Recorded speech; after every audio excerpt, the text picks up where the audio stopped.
हमें आएगी। अगर मेरी बात समझो तो मनुष्य का शरीर केवल एक काम के लिए मिला है कि मनुष्य के शरीर में ही सारे साधन, सत्संग, ज्ञान, विचार, बुद्धि, परहित, परोपकार, दान, दक्षिणा, यज्ञ, तप, ये केवल मनुष्य के शरीर से ही हो सकते हैं। ये शरीर छूटेगा, हम कुत्ता बिल्ली बनेंगे, चूहा बनेंगे, सांप बनेंगे, हाथी घोड़ा बनेंगे, तब ना तो सत्संग कर पाएंगे और न कोई साधन जप तप कर पाएंगे, न तीर्थ दान कर पाएंगे, न कोई ये प्रयास कर पाएगा। लेकिन अब संसार में जीवन मिला है तो भाई शरीर की सुरक्षा, शरीर के निर्वाह, शरीर के लिए भी तो ये रख रखाव करना है। इसके लिए हमें कुछ ना कुछ धन, अन्न, वस्त्र आदि लेना है। लेकिन मुख्य उद्देश्य हमारे जीवन का है कि आत्म कल्याण कैसे हो। प्रत्येक व्यक्ति की मृत्यु 7 दिन में होती है। परीक्षित जी को 7 दिन शेष बचे थे, श्राप मिल गया, चिंता हुई। अच्छा, एक बात ये समझो कि जैसे 7 दिन में जब काल तक्षक को डसना होता तो काट लेता, ये काहे के लिए उनको बताया गया कि 7 दिन में सांप डसेगा, मर जाओगे, मृत्यु हो जाएगी? क्यों बताया गया? इसलिए बताया गया, बहुत अच्छा हुआ जो बता दिया गया। अगर न बताया गया होता ना तो राज्य वैभव में वही खजाना और इसमें सोना चांदी धन भंडार में लगे रहे। इसलिए बता दिया गया कि संसार को मुट्ठी में समेटने का तो प्रयास कर रहे हो, दुनिया धरती पूरी पृथ्वी को समेट रहे हो। ये बताओ, जिस काम के लिए आए थे संसार में वो सबसे जरूरी था, वो काम तुमने किया कि नहीं? और 7 दिन में मृत्यु हो जाएगी। एक बात और कहूं मैं, संसार में किसी की भी मृत्यु हो जाए, हजारों मर मर कर चले गए हमारे सामने आपके देखते देखते, और भी मरते जा रहे हैं। इस धरती का कोई भी व्यक्ति शरीर छोड़कर चला जाए, मृत्यु हो जाए, संसार को कोई फर्क नहीं पड़ेगा, संसार का कोई काम नहीं रुकेगा। हमारे पुरखा मर मर के चले गए, क्या किसी का भोजन पानी बंद हुआ? क्या किसी का हंसना ठिठुरना ये बंद हुआ? क्या किसी के घर मकान बनना बंद हुई है? क्या किसी के बेटा बेटी का विवाह रुका? क्या इसी तरह हम भी मरकर के चले जाएंगे, संसार का एक भी काम नहीं रुकेगा, लेकिन एक काम केवल रुकेगा जो सबसे जरूरी है। क्या रुकेगा? हम अगर संसार से मरकर चले जाएंगे, मनुष्य का शरीर छिन जाएगा, तो जो हमें अपने आत्म कल्याण के लिए सत्संग करना है, जब तक करना है, ये कोई नहीं कर पाएगा। ये हम अपने कल्याण के लिए हम ही करेंगे। इसलिए मित्रों, अगर ये बात आपको समझ में आ रही हो तो शरीर की सुरक्षा के लिए ठीक है, घर गृहस्थी, कुछ ना कुछ धन, अन्न, वस्त्र, आभूषण, इसके लिए कुछ काम तो करना पड़ता है। लेकिन मुख्य है हमारा आत्म कल्याण। संसार की धन संपत्ति इकट्ठा करने के चक्कर में हम अपने आत्म कल्याण को न भूल जाएं, ये मनुष्य की सबसे बड़ी सावधानी है। इतने बड़े राजा धर्म नीति के अनुसार राज्य प्रजा का पालन करने वाले, उनको जब ये पता चला कि 7 दिन में मृत्यु हो जाएगी, तब उनको बड़ी चिंता हुई और वो सब कुछ राज्य, वैभव, सुख संपत्ति, वस्त्र, आभूषण, ये सब त्याग कर यहां तक कि अन्न जल भी लेना छोड़ दिया। कुछ नहीं खाऊंगा, कुछ एक बूंद जल भी नहीं पी और जा करके गंगा के किनारे बैठे। महाराज परीक्षित जी तो इतना त्याग कर सकते हैं, हम आप लोग इतने भी समर्थ नहीं है कि हम कहते हैं कि किसी दुख के मारे हम अन्न जल नहीं ग्रहण करेंगे, तो ये भी नहीं कर पाएंगे। वहां पर सुखदेव भगवान का प्राकट्य हुआ। परीक्षित जी महाराज ने चिंता अपनी रखी, हे महाराज मेरा मोक्ष कैसे होगा। सुखदेव मुनि श्रीमद् भागवत की कथा सुनाने लगे। एक बात बहुत महत्वपूर्ण बता दूं, ध्यान से सुनना। कुछ लोगों को भागवत कथा सुनना बहुत आवश्यक होती है। कुछ लोग तो ऐसे हैं कि चलो हो गया तो हो गया, नहीं हो पाया तो कोई बात नहीं। लेकिन कुछ लोग ऐसे हैं जिनको भागवत कथा सुनना बहुत जरूरी है। कौन कौन? जिनके पुत्र ना हो, संतान एको ना हो, उसको भागवत कथा बहुत जरूरी है सुनना। उनमें दोष लगा हुआ है। जिनके केवल पुत्र हो, कन्या ना हो, उनको बहुत बड़ा दोष लगता है। शास्त्र की बात बता रहा हूं, बहुत ठोस।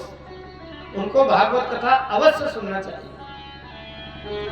और जिनके केवल कन्या हो, पुत्र ना हो, उनको भागवत कथा बहुत जरूरी है सुनना। बिना भागवत कथा के मोक्ष नहीं होगा। और जिनके केवल एक संतान हो, दूसरी ना हुई हो, पुत्र हो जाए चाहे पुत्री हो जाए, उनको भागवत कथा बहुत जरूरी है सुनना। और जिनके संतान बिल्कुल ही ना हो, विवाह भी ना हुआ हो, उनको भी भागवत कथा सुनना बहुत जरूरी है। यह शास्त्र सम्मत बात है। क्यों? क्योंकि बिना पुत्र के मोक्ष नहीं होता। तो जिनके पुत्र नहीं है, उसको मोक्ष के लिए श्रीमद् भागवत महापुराण ही उनका मोक्ष कल्याण करती है। बिना भागवत के कल्याण नहीं होगा, से मोक्ष नहीं हो सकता। इसलिए इतने लोगों को, और जिसके केवल पुत्र हैं, चाहे 2 हो 4 हो, और एको कन्या ना हुई हो, उसको भी दोष लगा है, अपराध है, उसको भी भागवत कथा सुनना चाहिए। ये शास्त्र की बात बता रहा हूं, ऐसे नहीं मनगढ़ंत। इतने लोगों को भागवत कथा सुनना चाहिए। और भागवत कथा अगर विधि पूर्वक शुद्धता पवित्रता से नियम, वेदों के नियम पालन करते हुए भागवत कथा सुन ली जाए, तो ये सारे दोष दूर हो जाते हैं, उसका सीधी मोक्ष होता है। इनको सुनना चाहिए। अब भागवत कथा सुनाने का अधिकारी कौन है, ये कल बात निकल चुकी है। विरक्त वैष्णव विप्रो, वेद साध शास्त्र विशुद्ध, ये बताइए। आइए, अच्छा कल मैंने एक बात कही थी, भागवत कथा कहां से प्राप्त हुई, शुरू कहां से हुई। आजकल के भागवत कथा के प्रचलन में केवल प्रदर्शन ज्यादा रह गया है, तात्विक बातें बहुत कम मिलती। भगवान की कथा कहीं मनुष्य बना ही नहीं सकता। भगवान की कथा की शुरुआत इस धरती के जीव से नहीं हो सकती। राम कथा कहां से शुरू हुई है? रचि महेश निज मानस राखा, अपाई सुसमो शिवासन भाखा। राम कथा किसने बनाया? किसी धरती के मनुष्य ने बनाया क्या? शंकर जी ने बनाया। तो भागवत कथा किसने बनाया? इतनी भागवत कथाएं सुनाई जाती हैं, लेकिन ये बातें बहुत कम होती हैं। भागवत कथा की रचना किया श्री हरि नारायण ने, विष्णु भगवान ने। ध्यान से सुनना, भागवत कथा की रचना किया श्री हरि नारायण विष्णु ने। और उन्होंने सबसे पहले भागवत कथा सुनाई ब्रह्मा जी को। चतुश्लोकी भागवत में है। और ब्रह्मा जी ने भागवत कथा सुनाई अपने सबसे प्रथम पुत्र सनकादिक को, सनत सनातन सनातन सनत कुमार को सुनाई। और सनकादिक ने भागवत कथा सुनाई नारद जी को, और नारद जी ने भागवत कथा सुनाई व्यास जी को। तब व्यास जी ने भागवत कथा को लिखा, रचना किया। पहले केवल गुरु सुनाता था, शिष्य सुन लेता। तब व्यास जी ने भागवत ये पुराण की रचना किया। अच्छा, अब व्यास जी अब सुखदेव जी को कैसे मिले, एक थोड़ी सी घटना कथा बता दूंगा। जो पहले दिन थे उन्होंने एक कथा सुनी है, उसको दोहरा नहीं सकता, समय नहीं है। सुखदेव जी का जन्म होते ही वो जंगल में चले गए थे, वन में तपस्या करने के लिए। इधर व्यास जी को ये चिंता थी कि भागवत कथा ये पोथी पुराण तो मैंने लिख दिया, लेकिन धरती का कोई मनुष्य शरीरधारी इसको समझने लायक ही नहीं है कि कोई इसको समझ करके दूसरों को सुना सके। व्यास जी को बड़ी चिंता हुई। और ये पुत्र सुखदेव, अच्छा सुखदेव जी को वैसे तो भागवत कथा पहले से मिल चुकी थी, आपको ध्यान होगा पहले दिन की कथा से। भगवान शंकर ने अमर कथा सुनाई थी पार्वती जी को, तब उस तोते ने सुन लिया था।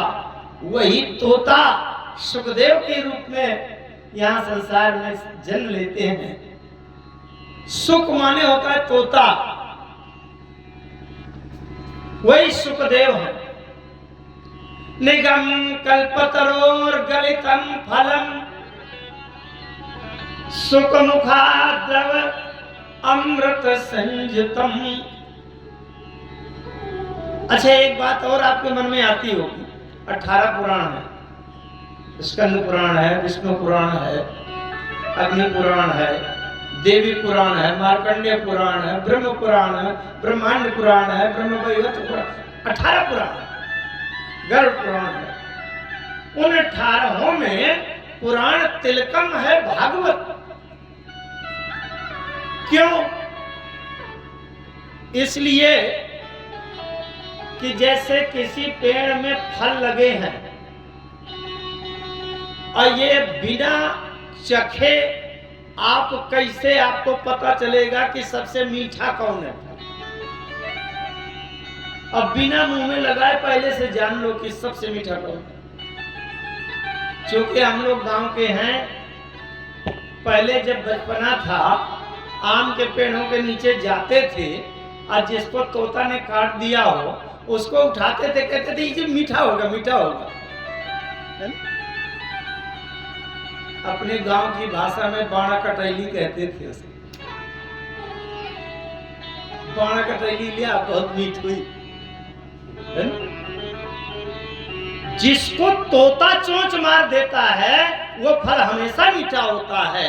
18 पुराण में तोता ने केवल चोंच मारी है भागवत पुराण में। भागवत पुराण का वाचन सुखदेव स्वामी ने किया है। सुख माने तोता, तोते ने कथा कही है। इसलिए बिना चखे हमें पक्का पता है कि 18 पुराण में नंबर 1 पर सबसे मधुर अमृत रस से भरा हुआ ये भागवत पुराण है, क्योंकि इसमें तोते ने अपनी जीभ को वाणी लगा दिया है। इसलिए तोता से ज्यादा पारखी कोई नहीं होता। ये सबका अमृत रस है। बल्कि एक दिन मैंने कहा था संतोष, ऐसे एक हरा तोता प्लास्टिक का मंगा के लटका देना है। मैंने पहले दिन एक दिन कहा भी था कि तोता तो श्रीमद् भागवत महापुराण सभी पुराणों का तिलक है। तिलक माने माथा, सबका मस्तक है। सुखदेव स्वामी परीक्षित जी के आत्म कल्याण के लिए भागवत की कथा सुना रहे। भागवत की कथा में सबसे पहले महत्वपूर्ण क्या है? सबसे पहले महत्वपूर्ण है सृष्टि की रचना कैसे हुई। अगर सृष्टि की रचना का ही शुरुआत का पता नहीं चलेगा तो आगे की कहानी कथा कैसे शुरू होगी? यहाँ हम आप लोग कल्पना कैसे करेंगे क्या? तो सबसे पहले द्वितीय स्कंध में चलते हैं, जहां सबसे पहले सृष्टि की रचना का वर्णन होता है। सृष्टि की रचना कैसे हुई? इसमें बड़ा अच्छा एक विचार आता है। विचार क्या आता है? आइए कथा कहीं ज्यादा बोझिल न होने लगे, इसके लिए हम एक कीर्तन के माध्यम से समझते हैं। विचार करें ये सृष्टि की रचना कैसे हुई। कि मानुष मन में जरा विचार। अच्छा, मनुष्य सबसे ज्यादा विचारवान है। मनुष्य न विचार करेगा तो फिर और कौन विचार करेगा? और ये प्रश्न सबके लिए है। देखिए, यहाँ भगवान की कथा में जातिवाद का कोई भेदभाव नहीं होता। धरती में जो मनुष्य बन करके आया है ये सबके लिए है, चाहे वो हिंदू हो या मुसलमान, सिख हो या ईसाई, धर्म कोई भी हो, देश कोई भी हो, जाति कोई भी हो, लेकिन मनुष्य है, उसको अपना आत्मकल्याण करना है कि नहीं? मानुष मन में जरा विचार, जिसने रचा है ये संसार, ऐसा कारीगर दुनिया से न्यारा कौन है? मानुष मन में जरा विचार, जिसने रचा है ये संसार, ऐसा कारीगर दुनिया से न्यारा कौन है?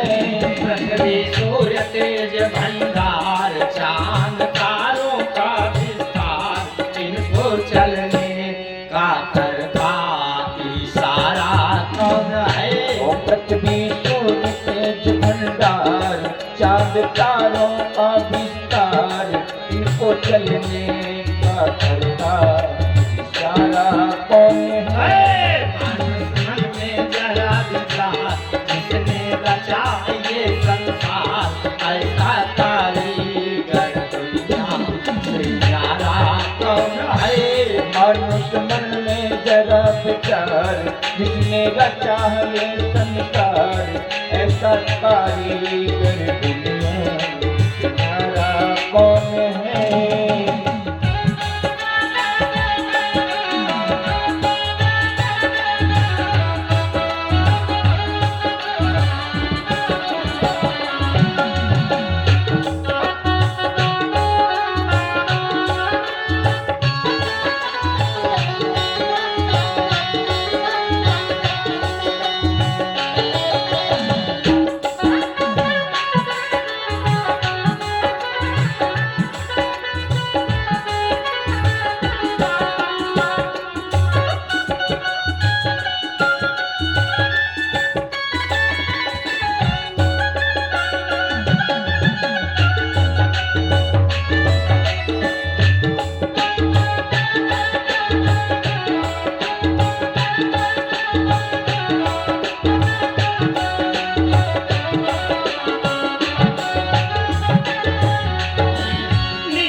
आसमान के कौन से मुनारे खड़े, चांदवा सितारे भला किसके सहारे खड़े? ये आसमान के कौन से मुनारे खड़े, चांद और तारे भला किसके सहारे खड़े? केवल कीर्तन गीत नहीं है, बहुत ध्यान से समझना एक एक बात। आकाश के नीचे न कोई पिलर है, न खंभा है, न बीम है। कैसे लटके हैं सूर्य, कहाँ लटका है चंद्रमा, कैसे इतने तारागण कैसे लटक रहे हैं? नीचे आसमान के कौन से मुनारे खड़े, चांदवा सितारे भला किसके सहारे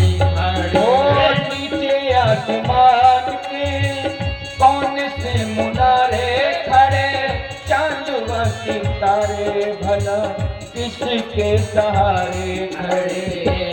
ऐसा इंजीनियर होशियार सबसे बड़ा तजुर्बेकार। ऐसा इंजीनियर होशियार सबसे बड़ा तजुर्बेकार। इन सारे बेसहारों का सहारा कौन है। ऐसा इंजीनियर होशियार सबसे बड़ा तजुर्बेकार। इन सहारों का सहारा कौन है। मानस मन में जरा विचार जिसने रचा है ये संसार। ऐसा कारीगर दुनिया से न्यारा कौन है। हो मानुष मन में जरा विचार जिसने रचा है ये संसार। ऐसा कारीगर दुनिया से न्यारा कौन है।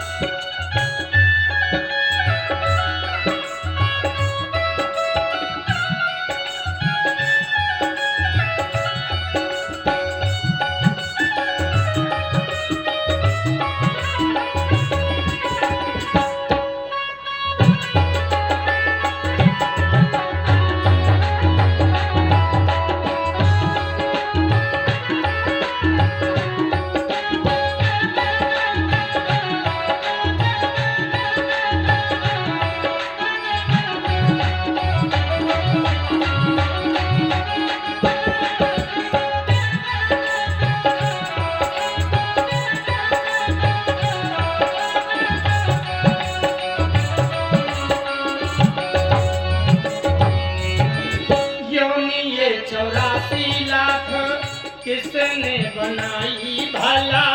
ड्यूटी हर एक की किस खूबी से लगाई भला। ओ योनि ये 84 लाख किसने बनाई भला। ड्यूटी हर एक की खूबी से लगाई भला। आप विचार करें, शेर को मृग का मांस चाहिए खाने के लिए। अगर 1 महीना जंगल में उसको कोई पशु ना मिले तो शेर मर जाएगा भूखों की नहीं। छिपकली को पतंगा खाने के लिए चाहिए। अगर 15 दिन पतंगा ना मिले खाने को कीड़ा तो छिपकली भूखों मर जाएगी कि नहीं। भगवान ने उस परमात्मा ने जिसने बनाई सृष्टि कितनी अच्छी ड्यूटी लगाई है कि जब छिपकली भूखी होगी तो उसके सामने पतंगा आएगा और पकड़ेगी, खाएगी और अपने जीवन आयु भर जीवित रहेगी। हमको मूली खाना है तो किसी की ड्यूटी लगाई गई है कि अपने खेत में मूली उगाएगा और बेचने आएगा और हम 10 रुपया की 3 मूली लेंगे और खाएंगे। कितना अच्छा सिस्टम बनाया है। योनि ये 84 लाख किसने बनाई भला। ड्यूटी हर एक की किस खूबी से लगाई भला। ओ योनि ये 84 लाख किसने भलाई। ड्यूटी हर एक की किस खूबी से लगाई भला। सबकी रोटी और रोजगार भरण पोषण का जिम्मेवार। सबकी रोटी और रोजगार भरण पोषण का जिम्मेवार। कीड़ा पत्थर के अंदर पालनहारा कौन है। सबकी रोटी और रोजगार भरण पोषण का जिम्मेवार। कीड़ा पत्थर के अंदर पालनहारा कौन है।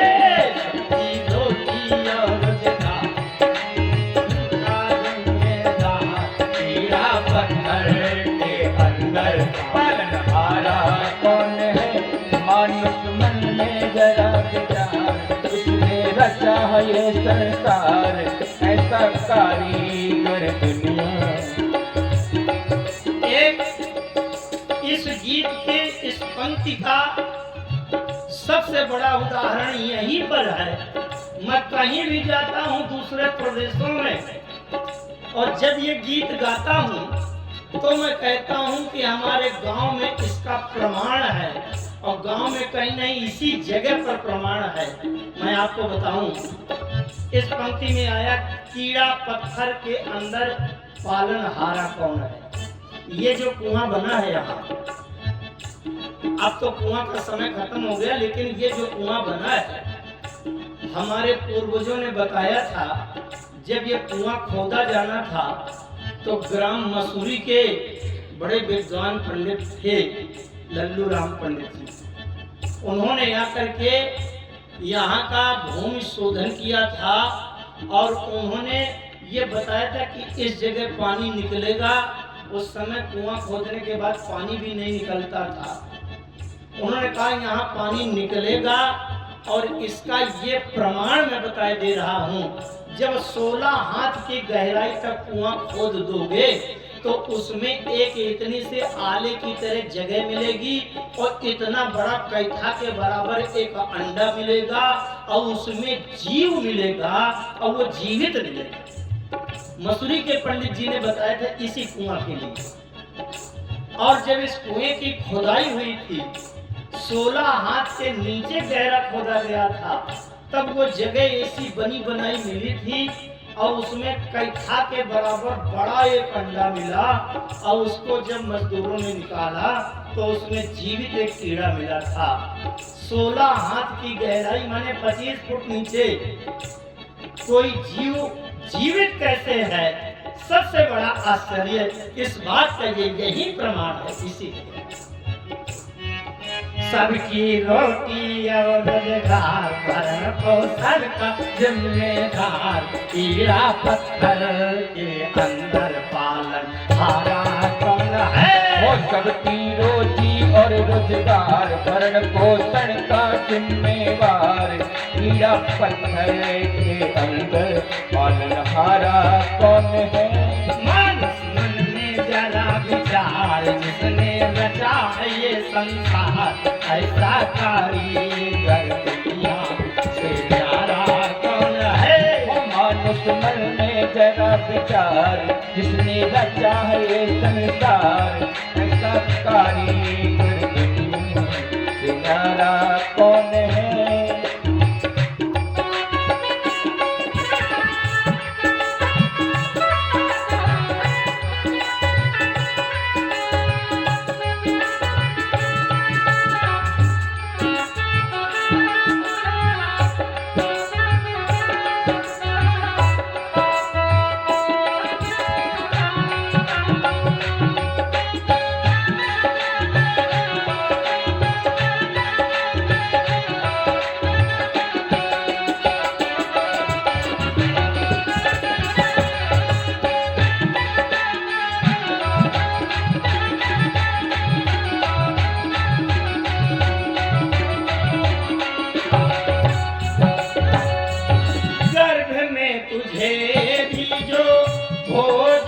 देने वाला दांत नहीं थे तब दूध था पिलाने वाला।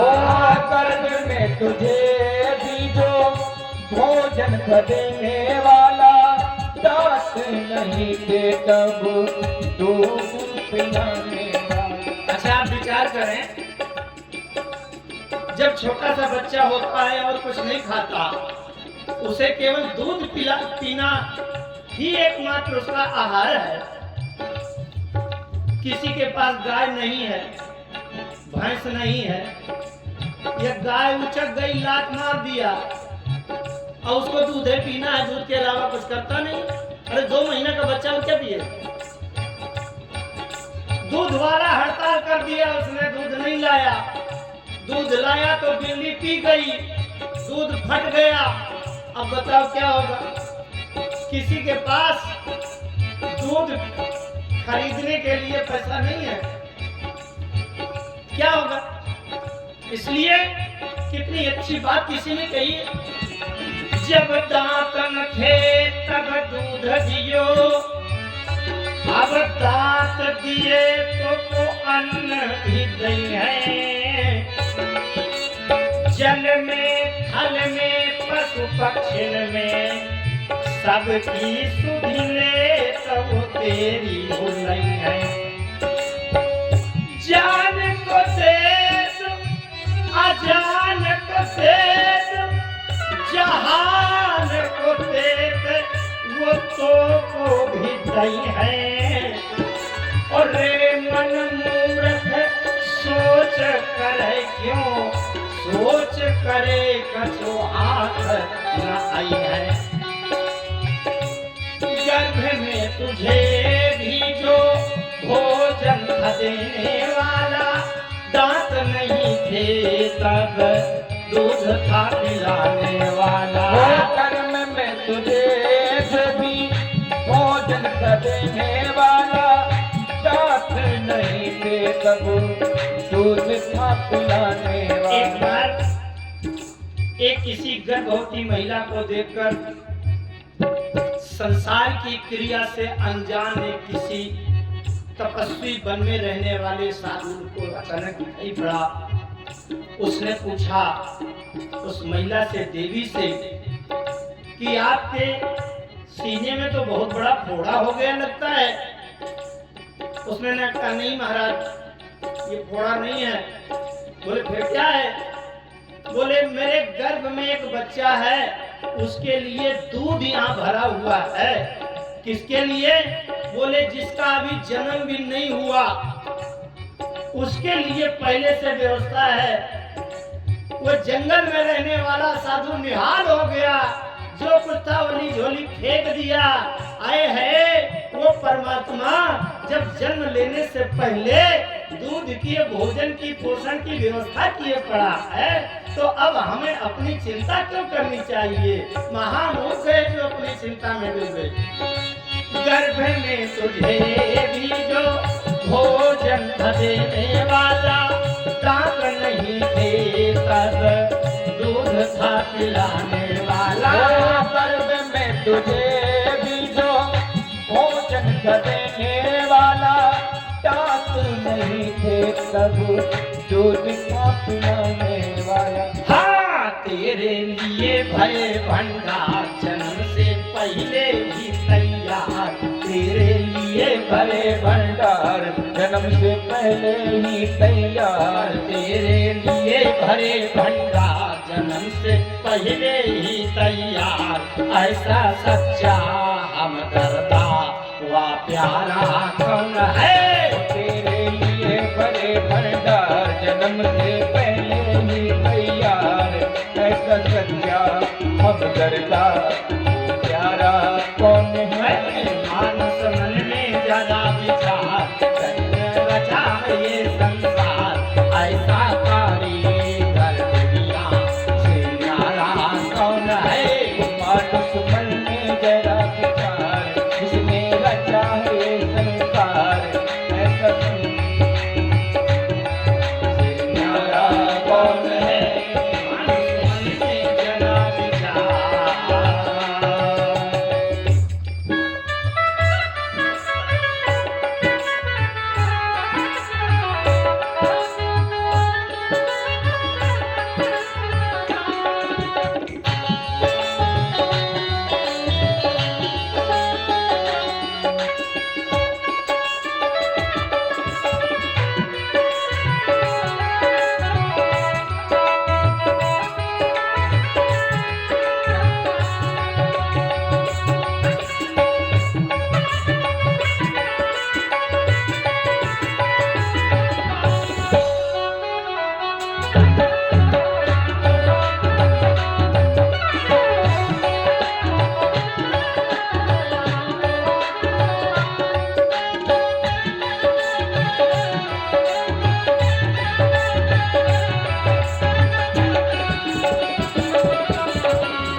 कैसे गढ़े दुनिया की नेम सेवा, सुख तेरे आगे बढ़े। हाथ पाँव आँख कान, नाक भला कैसे गढ़े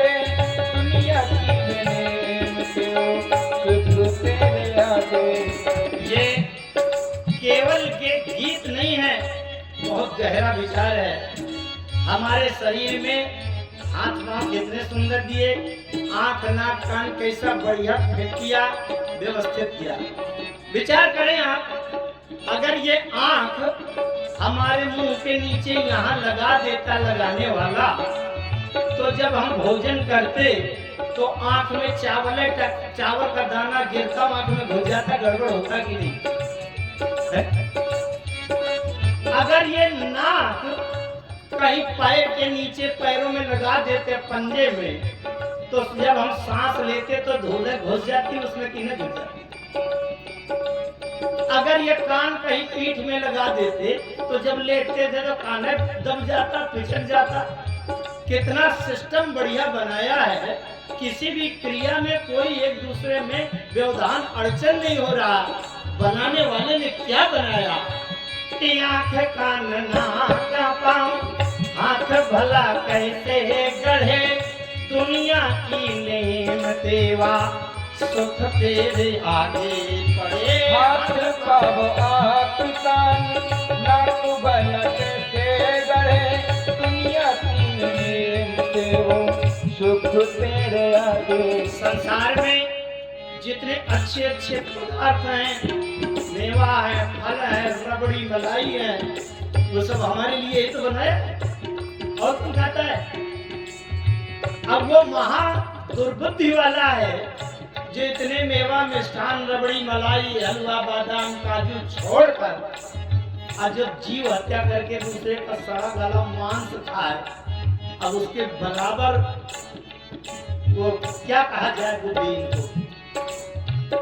जगत की सारी मौज बहार सब कुछ तेरे ही दरकार, जगत की सारी मौज बहार सब कुछ तेरे ही दरकार, जगत की सारी मौज बहार सब कुछ तेरे ही दरकार, भला उसके सिवा तेरा अब सहारा कौन है। जगत की सारी मौज बहार सब कुछ तेरे ही दरकार, भला उसके सिवा तेरा सहारा कौन है। मानुष मन में जरा विचार, जिसने रचा ये संसार, ऐसा कारीगर दुनिया से न्यारा कौन है।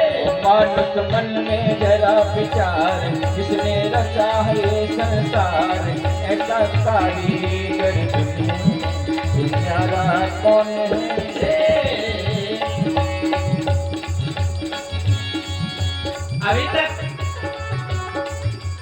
अभी तक सभी अंतरा में प्रश्न ही प्रश्न हो रहा था। ध्यान से सुनना, अंतिम बंद है इसका, संसार का, सृष्टि का, सब कुछ इसमें कहा गया है अंतिम पंक्ति में।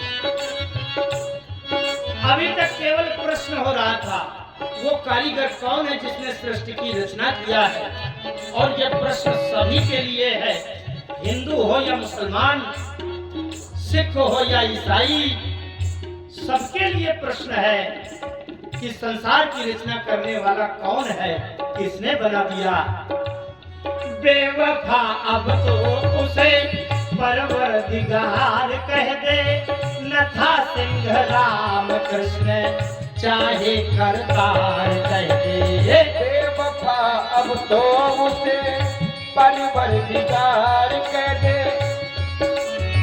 न था राम कृष्ण चाहे तो करतार कह दे। ये प्रश्न अगर मुसलमान भाई है उससे पूछा जाए किसने रचना किया, तो उसको परवरदिगार के नाम से कहेगा, अल्लाह ने, खुदा ने, परवरदिगार ने रचना किया।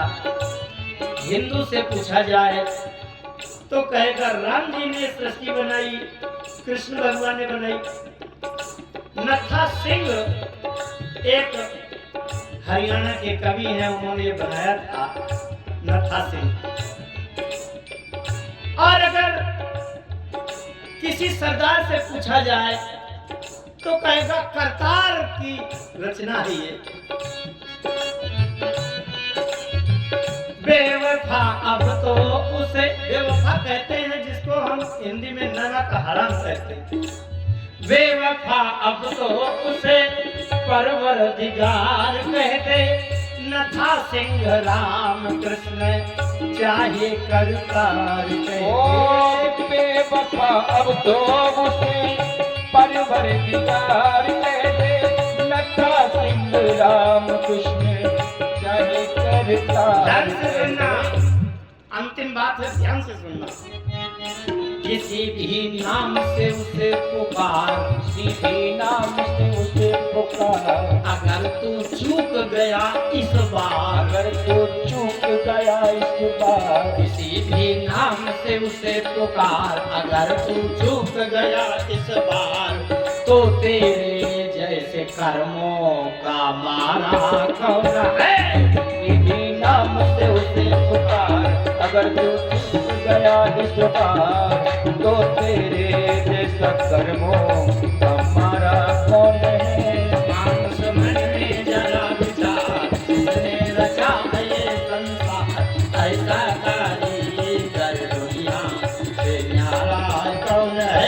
ओ मानस मन में जरा विचार, किसने रचा है ये संसार, ऐसा कारीगर दुनिया से न्यारा कौन है। पृथ्वी सूर्य तेज भंडार, चांद तारों का विस्तार, इन सारे विस्तारा का सहारा कौन है।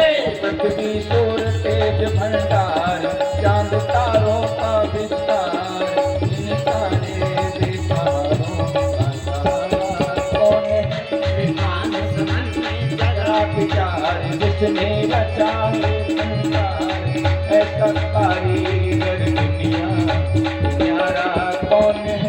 ओ ऐसा कारीगर दुनिया न्यारा कौन है, ऐसा कारीगर दुनिया न्यारा कौन है। आइए, किसी भी पुराण की कथा में